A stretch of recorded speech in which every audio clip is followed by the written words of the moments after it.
Jesus വോയിസിൻ്റെ എല്ലാ മാന്യ പ്രേക്ഷകർക്കും വേഗം വരുന്ന യേശുക്രിസ്തുവിൻ്റെ ധന്യനാമത്തിൽ എൻ്റെ സ്നേഹവന്ദനത്തെ അറിയിക്കും.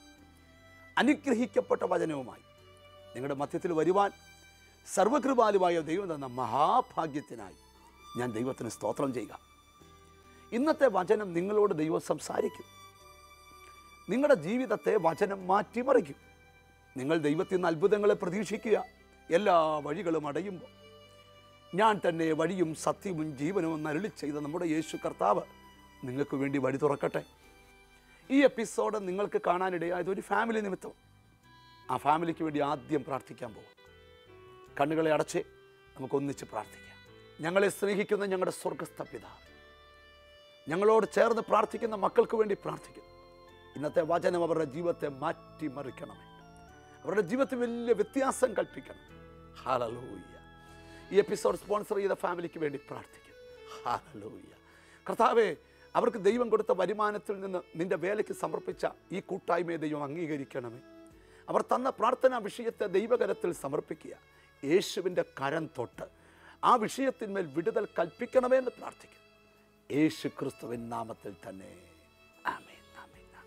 ജീവിപ്പിക്കുന്ന വചനം, ജീവൻ തരുന്ന വചനം, ജയം തരുന്ന വചനം. ആ വചനം നമ്മൾ കേൾക്കാൻ പോവാ. പ്രാർത്ഥനയോടെ വചനം നമുക്ക് ശ്രദ്ധിക്കാം.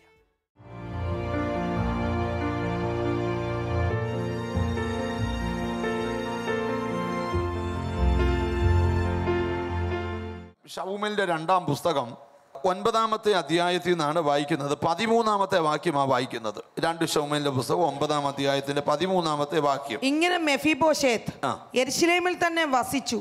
രാജാവിന്റെ മേശയെങ്കിൽ ഭക്ഷണം കഴിച്ചു പോന്നു. അവന് കാല് 2 മുടന്തായിരുന്നു. 2 കാലും മുടന്തനായ ഒരുവൻ രാജാവിന്റെ മേശയിൽ നിന്ന് രാജഭോജനം കഴിച്ച ചരിത്രമാണ് ആദ്യം നമ്മൾ ധ്യാനിക്കാനായിട്ട് പോകുന്നത്. കർത്താവിന് സ്തോത്രം. ഇവിടെ നിന്നുകൊണ്ട് എനിക്ക് നിങ്ങളോട് പറയാനുള്ള ഒരു സന്ദേശം, ദൈവം വിചാരിച്ചാൽ ആരെയും എവിടെ വേണേലും എത്തിക്കാം. ഒരാമയും പറഞ്ഞാട്ട് നിന്റെ കുടുംബ പാരമ്പര്യത്തിൽ ആർക്കും കിട്ടാത്ത അനുഗ്രഹം നിനക്ക് ദൈവം തരട്ടെ. നിന്റെ കുലത്തിലും കുടുംബത്തിലും ആരും ഉയരാത്ത പോലെ ദൈവം നിന്നെ ഉയർത്തട്ടെ. നിന്റെ ചാർച്ചയിലൊക്കെ വെളിപ്പെട്ട എല്ലാ പ്രതിബന്ധത്തിനകത്തുനിന്ന് ദൈവം നിന്നെ കൈപിടിച്ച് കയറ്റട്ടെ. അതാണ് ഇന്ന് പകൽ നിന്നോട് ദൈവം പറയുന്ന സന്ദേശം. നിങ്ങൾക്കറിയാം, ദാവീദ് ശൗലിനെ രാജാവായി നിയമിക്കുന്നു. ശൗല് രാജസ്ഥാനത്തു നിന്ന് തള്ളപ്പെടുന്നു. ശമൂവേലിനോട് ദൈവം പറയുന്നു, തൈലക്കൊമ്പിൽ തൈലം നിറച്ച് നീ പോകുക. യിശ്ശായിയുടെ മക്കളിൽ ഒരുവനെ ഞാൻ രാജാവായി കണ്ടിരിക്കുന്നു.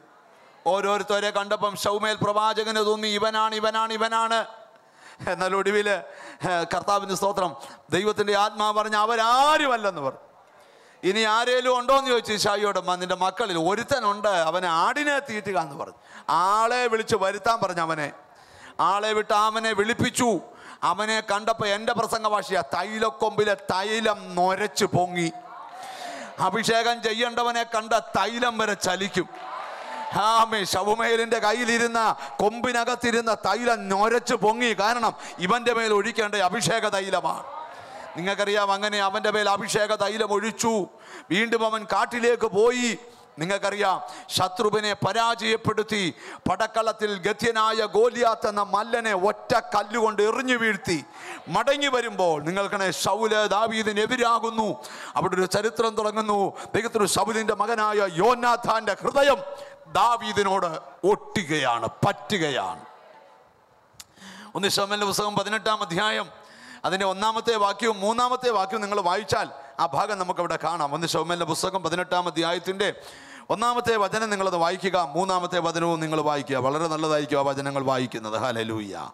അവൻ ശൗലിനോട് സംസാരിച്ചു തീർന്നപ്പോൾ യോനാഥാന്റെ മനസ്സ് ദാവീദിന്റെ മനസ്സിനോട് പറ്റിച്ച് യോനാഥാന്റെ മനസ്സ് ദാവീദിന്റെ മനസ്സിനോട് പറ്റിച്ചേർന്നു. യോനാഥാൻ അവനെ സ്വന്തം പ്രാണനെ പോലെ സ്നേഹിച്ചു. യോനാഥാൻ ദാവീദിനെ സ്വന്തം പ്രാണനെ പോലെ കരുതി. 3-ാം വാക്യം.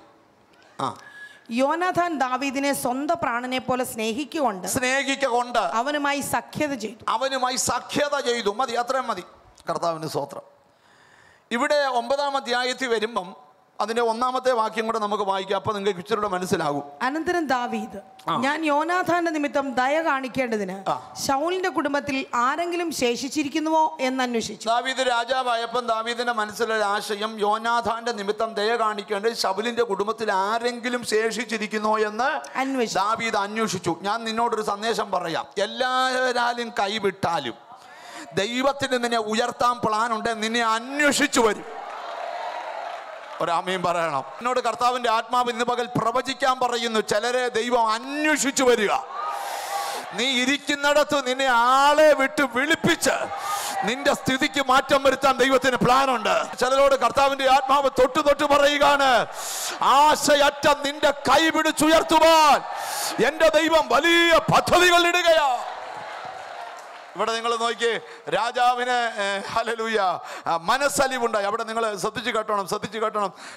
9-ാം അധ്യായത്തിന്റെ 1-ാമത്തെ വാക്യം ശ്രദ്ധിച്ചു കേട്ടെ. അനന്തരം ദാവീദ് ഞാൻ യോനാഥാന്റെ നിമിത്തം ദയ കാണിക്കേണ്ടതിന് ശൗലിന്റെ കുടുംബത്തിൽ ആരെങ്കിലും ശേഷിച്ചിരിക്കുന്നു, ശൗലിന്റെ കുടുംബത്തിൽ ആരെങ്കിലും ശേഷിച്ചിരിക്കുന്നുവോ എന്ന് അന്വേഷിച്ചു. നിങ്ങൾ ശ്രദ്ധിച്ചു കേൾക്കണം. സ്തോത്രം. അവൻ സ്വർഗത്തിലെ ദൈവം തമ്പുരാൻ ചിലരെ അനുഗ്രഹിക്കാൻ തീരുമാനിച്ചാൽ അത് തടയാൻ ആർക്കും പറ്റത്തില്ല. വിശ്വാസം കൊണ്ട് ഒരു ഹല്ലേലൂയ പറ.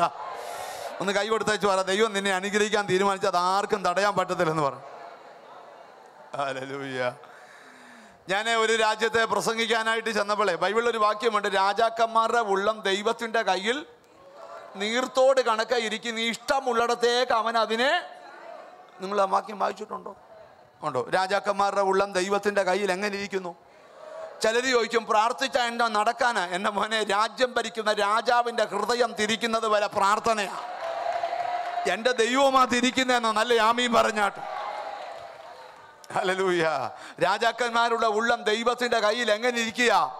നീർത്തോട് കണക്കായിരിക്കുക, ഇഷ്ടമുള്ളിടത്തേക്ക് അവൻ അതിനെ തിരിക്കുന്നു. അതിൻ്റെ റെഫറൻസ് ഒന്ന് പറയാമോ? സദൃശ്യവാക്യം 21-ാം അധ്യായത്തിന്റെ 1-ാമത്തെ വാക്യം വായിച്ചു കേട്ടു. രാജാവിന്റെ ഹൃദയം യഹോവയുടെ കയ്യിൽ നീർത്തോട് കണക്കായിരിക്കുക, തനിക്കിഷ്ടമുള്ളിടത്തേക്കൊക്കെ അവൻ അതിനെ തിരിക്കുന്നു. ഞാൻ ഇപ്പോൾ ഓർക്കുന്നു, ഒരു മിഡിൽ ഈസ്റ്റിൽ ഒരു രാജ്യത്ത് ഞാൻ ദൈവവചനം പ്രസംഗിക്കാൻ ചെന്നപ്പം ഒരു മനുഷ്യൻ, എനിക്ക് തോന്നുന്നു ഇന്ന് അദ്ദേഹം വേറെ ഏതോ രാജ്യത്താ, ആ മനുഷ്യൻ അദ്ദേഹത്തിന്റെ വണ്ടിയിൽ എന്നെ 240 കിലോമീറ്റർ ദൂരെയുള്ള ഒരു സ്ഥലത്തേക്ക് ഒരു മീറ്റിങ്ങിന് കൊണ്ടുപോയി. വളരെ നല്ല വണ്ടിയാണ്, വളരെ വില കൂടിയ വണ്ടിയാണ്. എൻ്റെ ഓർമ്മ ശരിയാണ്, അത്രയും വില കൂടിയ വണ്ടിയിൽ മിഡിൽ ഈസ്റ്റിൽ ഞാൻ സഞ്ചരിക്കുന്നത് ആ വണ്ടിയിലാണ്. പോയച്ച് തിരിച്ചു വന്നപ്പോൾ ഞാൻ അദ്ദേഹത്തോടൊന്ന് ചോദിച്ചു, സ്നേഹിത, നിങ്ങൾക്ക് നല്ല ജോലിയാണോ? അദ്ദേഹം പറയുകയാണ്, ദൈവാനുഗ്രഹം കൊണ്ട് കിട്ടിയൊരു ജോലിയാണ്. അദ്ദേഹം എന്നോട് പറഞ്ഞു, എനിക്ക് നല്ല വിദ്യാഭ്യാസമുണ്ട്, പക്ഷേ എനിക്ക് ഈ കമ്പനിയിൽ ഇന്ത്യൻ റുപ്പി ഒരു 25,000 രൂപയ്ക്ക് അടുത്ത് വരുന്നൊരു ചെറിയ ജോലിയാണ് ചെയ്തുകൊണ്ടിരുന്നത്. അത് ഒരു സ്തോത്രം, ഒരു ദൈവത്തിന് സ്തോത്രം, ഒരു ലെബനോനിയായ ഒരു മനുഷ്യൻ്റെ കീഴിലാണ് ഞാൻ ജോലി ചെയ്തുകൊണ്ടിരുന്നത്. കർത്താവിന് സ്തോത്രം. ഞങ്ങളുടെ ബോസ് പാരീസിലാണ്, അറബിയാണ്, പാരീസിലാണ് താമസിക്കുന്നത്. അദ്ദേഹം 10 വർഷത്തിലൊക്കെ ഒരിക്കലേ വരത്തുള്ളൂ ഇങ്ങോട്ട്. അദ്ദേഹം ധാരാളം കമ്പനികളുണ്ട്, അതിനകത്ത് ഒരു കമ്പനിയാണ്. അദ്ദേഹം 10 വർഷം മുമ്പ് അദ്ദേഹം ഇങ്ങനെ ഈ നൊയമ്പ് സമയത്ത് വരുന്ന പതിവുണ്ട്. വന്ന് 2 ദിവസം അവിടെ കമ്പനി കാണും. അന്ന് അദ്ദേഹത്തിൻ്റെ ആണെന്ന് ഞാൻ ഓർക്കുന്നില്ല, അദ്ദേഹത്തിൻ്റെ മോഡയാണോ ബർത്ത്ഡേയാ. ഹല്ലേലൂയ. വരുമെന്നൊന്നും അറിയിപ്പില്ലാതാണ് അദ്ദേഹം വരുന്നത്, ആരുടെ അറിയിപ്പില്ലാതെ വരുന്നത്. ഇദ്ദേഹം രാവിലെ ഇദ്ദേഹത്തിൻ്റെ ബോസിൻ്റെ ഓഫീസിലോട്ട് കയറി ചെന്നപ്പോൾ ബോസ് തലേദിവസം ചെയ്ത പണിയുടെ വിഷയത്തിൽ എന്തോ ഭയങ്കരമായിട്ട് ചൂടായി ഇവനെ ഗെറ്റ് ഔട്ട് അടിച്ചു. എന്നെ ഈ വണ്ടിയെ കൊണ്ട് ഈ മകൻ ഭയങ്കര പ്രാർത്ഥനക്കാരനാണ്. അദ്ദേഹം ലെബനോന് ചൂടായപ്പോഴും ഇവൻ ചിരിച്ചോണ്ട് നിന്നു. സ്തോത്രം. അദ്ദേഹം എന്നോട് പറഞ്ഞ അന്യഭാഷ പറഞ്ഞുകൊണ്ട് നിന്ന. അന്നേരം ആ മനുഷ്യൻ ചോദിച്ചു, നീ എന്നാ ഭാഷയാടാ പറയുന്നതെന്ന് ചോദിച്ചാൽ പറഞ്ഞു, ഇത് സ്വർഗീയ ഭാഷയാന്ന് പറഞ്ഞു. അതിനാ ഗെറ്റ് ഔട്ട് അടിച്ച് നേരെ ഇറങ്ങി വന്നത് അവൻ്റെ സ്പോൺസറുടെ മുമ്പിലോട്ടാണ്, അല്ലെങ്കിൽ അവൻ്റെ കമ്പനിയുടെ ഓണറുടെ മുമ്പിലോട്ടാണ്. അയാളൊരു തീരുമാനം എടുത്തായിരുന്നു, ഞാൻ ഇന്ന് കമ്പനി കയറി ചെല്ലുമ്പോൾ ആരെനിക്ക് എതിരെ വരുമോ അവനായിരിക്കും എൻ്റെ ആദ്യത്തെ ഗിഫ്റ്റ്. ഇങ്ങോട്ട് നോക്ക്, അങ്ങനെ ഗിഫ്റ്റ് കിട്ടിയ ജോലിയായി ജോലി. അല്ല, ഇന്ന് ആ കമ്പനിയുടെ പരമോന്നത പദവിയിൽ ഇരിക്കുക അവൻ. ഒരു മർമ്മം പറയട്ടെ, രാജാവിൻ്റെ ഉള്ളം ദൈവത്തിൻ്റെ കയ്യിൽ നീർത്തോട് കണക്കെയാ. ഇഷ്ടമുള്ളിടത്തേക്ക് അതിനെ അവൻ തിരിക്കുന്നു. നിന്റെ വഴികൾ ഉലകത്തിൽ ആരെല്ലാം അടച്ചാലും നിനക്ക് വഴി തുറക്കുന്നവന്റെ പേരാ യേശു. ദാവീദ് രാജാവായപ്പം ദാവീദിന്റെ മനസ്സിൽ ഒരാശ. ഹല്ലേലൂയ. യോനാഥാന്റെ നിമിത്തം ദയ കാണിക്കേണ്ടതിന് ശൗലിന്റെ കുടുംബത്തിൽ ആരെങ്കിലും ഉണ്ടോ? കണ്ടോ, ആശയറ്റവനെ തേടി വരികയാണ് വഴി. ഇന്ന് പകൽ നീ ഇരിക്കുന്നിടത്ത് നിന്നെ അന്വേഷിച്ചു വരും ചിലതൊക്കെ.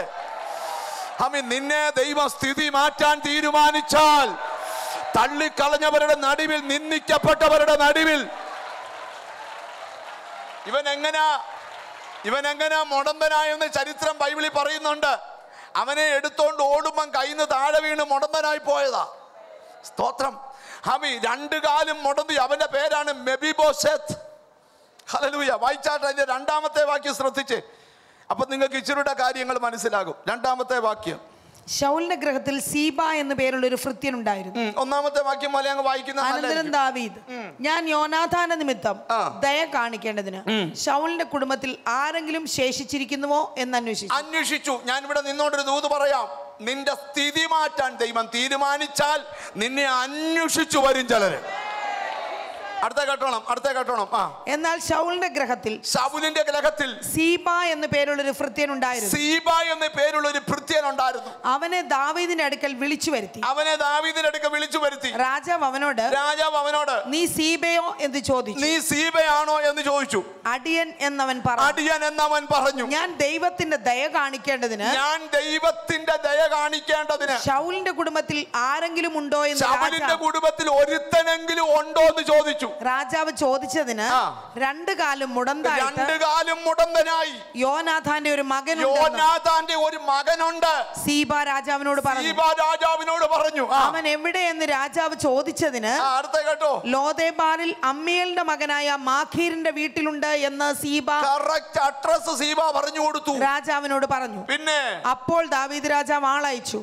ലോദേബാറിൽ അമ്മിയേലിന്റെ മകനായ മാഖീരിന്റെ വീട്ടിൽ നിന്ന് അവനെ വരുത്തി. ശൗലിന്റെ മകനായ യോനാഥാന്റെ മകൻ മെഫീബോശെത്ത് ദാവീദിന്റെ അടുക്കൽ വന്ന് സാഷ്ടാംഗം വീണ് നമസ്കരിച്ചു. ദാവീദ് മെഫീബോശെത്തെ എന്ന് വിളിച്ചതിന് അടിയൻ എന്നവൻ പറഞ്ഞു. ദാവീദ് അവനോട്, ഭയപ്പെടേണ്ട, നീ പേടിക്കണ്ട, നിന്റെ അപ്പനായ യോനാഥാന്റെ നിമിത്തം ഞാൻ നിന്നോട് ദയ കാണിച്ച് നിന്റെ അപ്പനായ ശൗലിന്റെ നിലമൊക്കെയും നിനക്ക് മടക്കി തരുന്നു. ഇവിടെ ഒരു ഗ്ലോറി പറയണം. അപകരിച്ചോണ്ട് പോയ ചിലത് വിളിച്ചു വരുത്തി മടക്കി തരുവാണ്. വിശ്വാസം ഉണ്ടല്ലേ? സ്തോത്രം ചെയ്യാവൂ. നിന്റെ കുടുംബത്തെ ഉന്മൂലനം ചെയ്യാൻ, നിന്റെ കുടുംബത്തിന്റെ പേരിനെ നിർമൂലമാക്കാൻ ചിലരിട്ട നിഗൂഢ പദ്ധതികളെ ഇന്ന് പകൽ പൊളിച്ചു മാറ്റിക്കൊണ്ട് വിശ്വസിക്കാൻ പറ്റാത്തിടത്തു നിന്ന് നിനക്ക് സഹായം വരട്ടെ. ചിലരോട് ദൈവാത്മാവ് തൊട്ട് പറയുക, നീ പ്രാർത്ഥിച്ചോ, നഷ്ടപ്പെട്ട അവകാശം തിരിച്ചു പിടിക്കണം. തുള്ളനും പച്ചപ്പുഴുവും വിട്ടിലും ശേഷമേ അപകരിച്ചോണ്ട് പോയ സമ്മത്സരത്തെ എന്റെ ദൈവം നിനക്ക് തിരിച്ചു വരട്ടെ. യേശുവിന്റെ നാമത്തില് ഈ മെസ്സേജ് നടന്നുകൊണ്ടിരിക്കുമ്പോൾ തന്നെ കർത്താവിന്റെ ആത്മാവ് എനിക്ക് ബോധ്യം തരുന്നു. നീ പ്രാർത്ഥിച്ചോ, നഷ്ടപ്പെട്ട ചിലത് നിനക്ക് തിരിച്ചു തരും. യോബേൽ പ്രവാചകന്റെ കാലത്ത് പറയുന്നൊരു കാര്യമുണ്ട്. തുള്ളനും വെട്ടുക്കിളിയും പച്ചപ്പുഴുവും വീട്ടിലും തിന്ന സമ്മത്സരം നിനക്ക് ഞാൻ തിരിച്ചു തരും. ദേശമേ ഘോഷിച്ചുല്ലസിക്ക, യഹോവ നിനക്ക് വൻകാര്യങ്ങൾ ചെയ്തിരിക്കും. പ്രിയരെ, ആത്മനിയോഗത്തോടെ ഇന്നീ വചന വെളിപ്പാടി നിന്നോണ്ട് ഞാൻ വിളിച്ചു പറയാം, നിന്റെ അപ്പൻ നിനക്ക് അനുവദിച്ചത് ആരെങ്കിലും കൈമിടുക്കുകൊണ്ട് പിടിച്ചു മറിച്ചെങ്കിൽ ഇന്ന് മകൻ നിനക്ക് വേണ്ടി വാദിക്കാൻ മറ്റൊരു അപ്പൻ എഴുന്നേൽക്കുന്നു. അവന്റെ പേരാ യേശു. 35 സങ്കീർത്തനം, നിന്നോട് വാദിക്കുന്നവരോട് ഞാൻ വാദിക്കും, നിന്നോട് പൊരുന്നവരോട് ഞാൻ പൊരുതും. 68 സങ്കീർത്തനം 1-ാം വാക്യം, എന്റെ ദൈവം എഴുന്നേൽക്കുന്നു, അവന്റെ ശത്രുക്കൾ ചിതറുന്നു, തീയിങ്കൽ മെഴുകുരുകുന്നത് പോലെ ദുഷ്ടന്മാർ ഉരുകി മാറും. ഞാൻ ഒരു കാര്യം നിങ്ങളോട് പറയാം. സാധാരണ ഒരു പ്രസംഗം കേൾക്കുന്ന ലാഘവത്തോട് ഇന്നത്തെ ഈ മെസ്സേജിൽ ഇരിക്കരുത്. ഇന്നത്തെ ഈ മെസ്സേജിനകത്ത് നിങ്ങൾ ഗൗരവമായി പ്രാർത്ഥിക്കുന്ന ഒരു സെക്ഷൻ ഉണ്ടാകണം. എനിക്ക് കർത്താവിന്റെ ആത്മാവ്, നിനക്ക് എന്തു പ്രാർത്ഥിക്കാൻ ഈ സമയത്ത് ദൈവം പ്രേരണ തന്നാലും അത് പ്രാർത്ഥിച്ചോണം. ഈ ദിവസങ്ങളിൽ നഷ്ടപ്പെട്ട അവകാശം തിരിച്ചു നിന്റെ കയ്യിൽ വരും. കേസ് പറഞ്ഞ് വാങ്ങിച്ച ചിലത് തിരിച്ചു വരും നിന്റെ കയ്യിൽ. ഇന്നും നിന്റെ അവകാശത്തെ പിടിച്ചു വെച്ചു മാറിയിരുന്നോണ്ട് പുച്ഛിക്കുന്നവർ അവരുടെ സ്വൈര്യത കെടുത്തി ദൈവം അതിനെ തിരിച്ചു വരുന്നു. നീതിമാന്റെ അവകാശത്തിന്റെ മേൽ ദുഷ്ടന്റെ ചെങ്കോൽ ഇനി വാഴത്തില്ല. ദാവീദ് പറയുകയാണ്, മെഫീബോശത്തെ നീ പേടിക്കണ്ട, നിന്റെ അപ്പന്റെ നിലം നിനക്ക് ഞാൻ തിരിച്ചു തരും. ആമീൻ പറഞ്ഞു തുടങ്ങണം. ഞാനൊരു കാര്യം പറയാം, നീ ഭൂമിയുടെ ഏത് അറ്റത്ത് പോയി പാർത്താലും എന്റെ ദൈവം നിന്റെ സ്ഥിതി മാറ്റാൻ തീരുമാനിച്ചാൽ നിന്നെ ആളെ വിട്ടു വിളിപ്പിച്ച് നിന്റെ സ്ഥിതിക്ക് ഭേദം വരുത്തുന്നവനാ ദൈവം. ഈ മെസ്സേജ് നടന്നുകൊണ്ടിരിക്കുമ്പോൾ തന്നെ ഒന്ന് അടുത്തിരിക്കുന്ന ആളെ തൊട്ടേച്ച് പറയാം, നിന്റെ സ്ഥിതി മാറുമെന്ന് പറഞ്ഞു. Glory glory. ഞാൻ രക്ഷിക്കപ്പെട്ട ദൈവമക്കളോട് ഒരു കാര്യം ഓർപ്പിക്കാം, യേശുവിനെ സ്വീകരിച്ച മക്കളോട് ഒരു കാര്യം ഓർപ്പിക്കാം. ഇപ്പോഴത്തെ സാഹചര്യം കൊണ്ട് തല കുനിക്കരുത്, ആ സാഹചര്യമൊക്കെ മാറും. ഇപ്പോഴത്തെ കടബാധ്യത കണ്ട് തല കുനിക്കരുത്, ഇതൊക്കെ മാറും. ഇപ്പോഴത്തെ ഞെരുക്കം കണ്ട് നിരാശപ്പെടരുത്, ഇതൊക്കെ മാറും. ഇപ്പോഴത്തെ രോഗം കൊണ്ട് പേടിക്കരുത്, ഇതൊക്കെ മാറും. എന്താ കാര്യം? നിന്റെ കൂടെ ഒരാൾ നടക്കുക. യഹോവ ദൈവമായിരിക്കുന്ന ജനം ഭാഗ്യമുള്ളത്. നിന്റെ വീടിനെ നോക്കിക്കൊണ്ട് നീ പ്രവചിക്കാൻ തുടങ്ങണം, എന്റെ വീടിന്റെ സ്ഥിതി മാറും. നിന്റെ പഠിക്കുന്ന കുഞ്ഞിനെ നോക്കി പ്രവചിക്കണം, ഇവൻ എന്റെ വീടിന്റെ സ്ഥിതി മാറ്റും. നിന്റെ മക്കളെ നോക്കി പ്രവചിച്ച് അവര് സ്ഥിതി മാറ്റും. മെഫീബോശത്തെ നീ പേടിക്കണ്ട, നിന്റെ അപ്പന്റെ നിലം ഞാൻ നിനക്ക് തിരിച്ചു തരും. അടുത്ത വാക്യം ഒന്ന് വായിക്കണം കേട്ടോ. ആ വാക്യം വായിക്കാതിരിക്കാൻ പറ്റത്തില്ല. ബൈബിളുള്ള എല്ലാവരും എടുത്ത് വായിക്കണം. ഹല്ലേലൂയ, സ്തോത്രം. അത്ര നല്ല വാക്യം, ശ്രദ്ധിച്ചോണം. ഹല്ലേലൂയ. ഏഴാം വാക്യം, ദാവീദ് അവനോട്, ഭയപ്പെടേണ്ട, നിന്റെ അപ്പനായ യോനാഥാന്റെ നിമിത്തം ഞാൻ നിന്നോട് ദയ കാണിച്ച് നിന്റെ അപ്പനായ ശൗലിന്റെ നിലമൊക്കെ നിനക്ക് മടക്കി തരുന്നു. മൊത്തം നിലവും നിനക്ക് തിരിച്ചു തരും. അടുത്തത്, നീയോ നിത്യം എന്റെ മേശയെങ്കിൽ ഭക്ഷണം ഇന്ന് തൊട്ട് മരിക്കുന്നിടം വരെ എന്റെ മേശയിലാണ് നിന്റെ ബ്രേക്ക്ഫാസ്റ്റ്, നിന്റെ ഡിന്നർ, നിന്റെ ലഞ്ച് എല്ലാം എന്റെ മേശയിലാണ്. ഒരാമീൻ പറയണം. അടുത്ത വാക്യം ഒന്ന് കേട്ടോണേ. അവൻ നമസ്കരിച്ചുകൊണ്ട്, ആര്? മെഫീബോശത്ത് നമസ്കരിച്ചുകൊണ്ട്, ദാവീദിനെ നമസ്കരിച്ചുകൊണ്ട്, ചത്ത നായെ പോലെ ഇരിക്കുന്ന അടിയനെ നീ കടാക്ഷിപ്പാൻ അടിയൻ എന്തുള്ളൂ എന്ന് പറഞ്ഞു. ചത്ത നായെ പോലിരിക്കുന്ന എന്നെ കടാക്ഷിപ്പാൻ അടിയൻ എന്തുള്ളൂ? ഒരു മനുഷ്യന് സ്വപ്നം കാണാൻ കഴിയുന്നതിനപ്പുറത്താണ് അവന്റെ മേൽ വെളിപ്പെട്ട ദൈവപ്രവൃത്തി. അവൻ പറയാ, രാജാവേ, ചത്ത നായെ പോലിരിക്കുന്ന എന്നെ നീ കടാക്ഷിക്കാൻ ഞാൻ എന്തുള്ളൂ എന്ന് പറഞ്ഞാൽ ഒന്ന് മനസ്സിലാക്കി തരാം. മെഫീബോശത്ത് ഇന്നലെ വരെ എഴുന്നേക്കുമ്പോൾ 2 കാലം മുടന്തവനായോണ്ട് ഏതെങ്കിലും ഭിത്തിക്കൊക്കെ പിടിച്ച് വേണം നടക്കാൻ.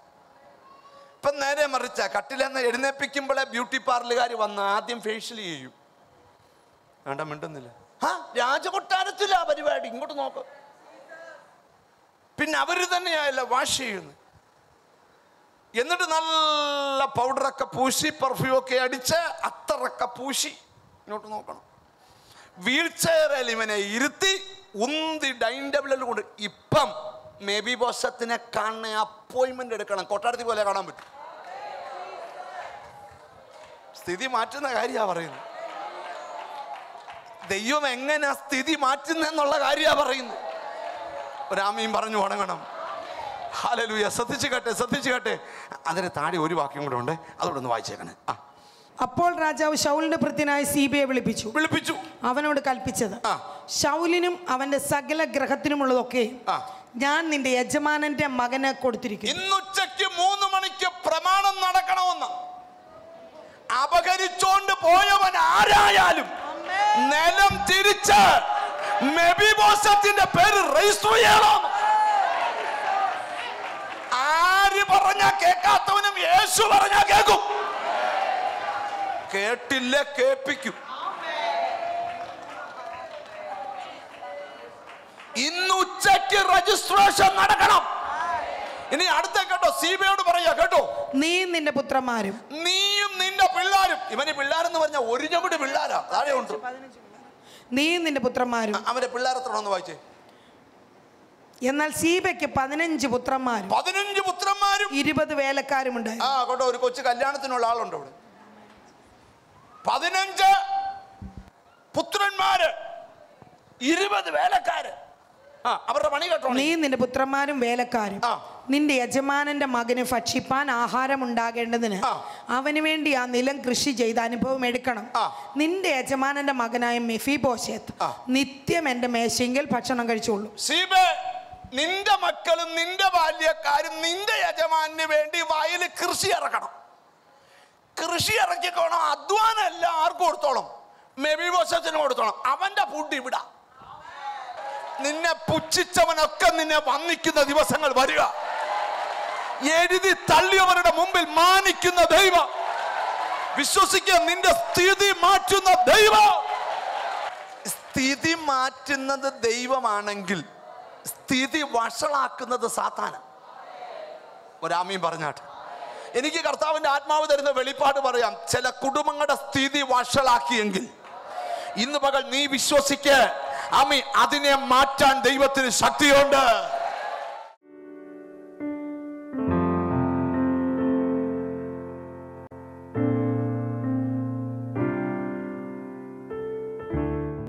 ആന്റിക്ക് വിശ്വാസമുണ്ടോ ഇന്ന് സൗഖ്യമാവുമെന്ന്? സൗഖ്യമാവുന്ന വിശ്വാസമുണ്ടോ? ഒരു ഓപ്പറേഷൻ ചെയ്തേലേ ആന്റിക്ക് സുഖമായിട്ട് നടക്കാൻ പറ്റത്തുള്ളൂ. അതാണ് മെഡിക്കൽ സയൻസിന്റെ കണ്ടുപിടുത്തം. ഹല്ലേലൂയ. പക്ഷെ ഇന്ന് പകൽ ആ ഓപ്പറേഷൻ ഫ്രീ ആയിട്ട് കർത്താവ് ഇവിടെ ചെയ്യുക. കാലിലേക്ക് വരുന്ന ആ നേർവ് പൊളഞ്ഞ് തിരിഞ്ഞു കിടക്കുക, അതല്ലേ ഓപ്പറേഷൻ ചെയ്ത് നേരെയാക്കണ്ടേ? ഇന്ന് പകൽ ആ നേർവിനകത്തൂടെ ദൈവത്തിന്റെ വിരൽ ഓടുക. ആന്റിക്ക് ആ കാലം മുന്നോട്ട് സ്റ്റേബിളായിട്ട് പറിച്ചു വെക്കാൻ ഉള്ള പ്രയാസം അല്ലേ? അതും ആ കാല് രണ്ട് കാലിലും ഉണ്ട്. ആന്റി, കാലിങ്ങനെ ഒന്ന് കൊടയാമോ? ആ, ധൈര്യമായി. ഒന്നൂടെ മറ്റേ കാലൂടെ.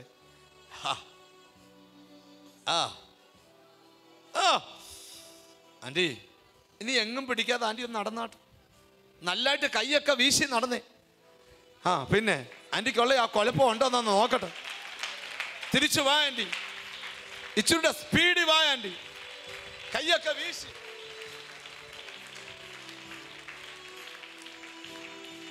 ആന്റിയുടെ നേർവുകൾക്ക് ആ ഒരു പിടുത്തം ഉണ്ടോ? ഇല്ല. ഇതിനല്ലേ ഓപ്പറേഷൻ ചെയ്യണമെന്ന് പറഞ്ഞേ. ഇന്ന് പകൽ ആ ഓപ്പറേഷൻ ഇല്ലാതെ നിങ്ങൾ കേട്ടുകൊണ്ടിരുന്ന വചനം നിങ്ങളുടെ ജീവിതത്തെ മാറ്റിമറിച്ചുകൊണ്ടിരിക്കുക. ഈ വചനത്തിന്റെ അത്ഭുതം നിങ്ങൾ കാണാൻ പോവുക. നമുക്ക് ഒരു മനസ്സോടെ പ്രാർത്ഥിക്കാം. ആ കൈകൾ TV സ്ക്രീനിന് നേരെ നീട്ടിക്കുക. ഞങ്ങളെ സ്നേഹിക്കുന്ന യേശുവേ, എന്നോട് ചേർന്ന് പ്രാർത്ഥിക്കുന്ന മക്കൾക്ക് വേണ്ടി പ്രാർത്ഥിക്കുന്നു. യേശു ക്രിസ്തുവിൻ്റെ നാമത്തിൽ അവരുടെ ജീവിതത്തിൻ്റെ പരാജയങ്ങൾ മാറിപ്പോകട്ടെ. അവരെ മുന്നോട്ട് വിടാതവണ്ണം അവരെ തടയുന്ന എല്ലാ ദുഷ്ടവ്യാപാരങ്ങളും അവരുടെ ജീവിതത്തിൽ നീങ്ങിപ്പോകട്ടെ. ഇതുവരെ കണ്ടിട്ടില്ലാത്ത ഒരു വലിയ ദൈവിക വെളിച്ചം അവരുടെ മേൽ വ്യാപരിക്കട്ടെ. ഇരുട്ടുകൾ നീങ്ങിപ്പോകട്ടെ, പ്രതിബന്ധങ്ങൾ നീങ്ങിപ്പോകട്ടെ, വെല്ലുവിളികൾ നീങ്ങിപ്പോകട്ടെ. യേശു ക്രിസ്തുവിൻ്റെ നാമത്തിൽ അവരുടെ രോഗക്കിടക്ക മാറ്റി വിരിക്കണമേ കർത്താവേ. യേശുവിൻ്റെ കൈ തൊട്ടത് കൊണ്ട് സ്തോത്രം. സൗഖ്യവും വിടുതലും കൽപ്പിച്ചുകൊണ്ട് സ്തോത്രം. ഈ എപ്പിസോഡ് സ്പോൺസർ ചെയ്ത ഫാമിലിക്ക് വേണ്ടി പ്രാർത്ഥിക്കും. യേശു അവരെ അനുഗ്രഹിച്ചാട്ട്, വാക്തത്വം അവരുടെ മേൽ ചലിച്ചാട്ട്, പ്രാർത്ഥിച്ചനുഗ്രഹിക്കും. യേശു ക്രിസ്തുവിൻ നാമത്തിൽ തന്നെ ആമേൻ. ഇനിയും നിങ്ങൾക്ക് പ്രാർത്ഥന ആവശ്യമാണോ? താഴെ കാണുന്ന നമ്പറിൽ വിളിക്കുക. നിങ്ങൾക്ക് വേണ്ടി ഞങ്ങൾ പ്രാർത്ഥിക്കാൻ തയ്യാറാണ്. നിങ്ങളുടെ തലയിൽ കൈവച്ച് പ്രാർത്ഥിക്കണോ? ഞങ്ങളുടെ പ്രാർത്ഥനാ സ്ഥലങ്ങളിൽ വരിക. ഈ എപ്പിസോഡ് നിങ്ങൾക്ക് സ്പോൺസർ ചെയ്യാം. നിങ്ങൾക്ക് ദൈവം എന്ന വരുമാനത്തിൻ്റെ ഒരു ഭാഗം ജീസസ് വോയിസിൽ കൂടെ നടക്കുന്ന ദൈവവേലയ്ക്ക് വേണ്ടി കൊടുക്കാം. താഴെ കാണുന്ന ഫോൺ നമ്പറിൽ ഉടനെ ഞങ്ങളുമായി ബന്ധപ്പെടുക. നാളെ ഇതേ സമയം വീണ്ടും നമുക്ക് ഒന്നിച്ച് കാണാം. God bless you.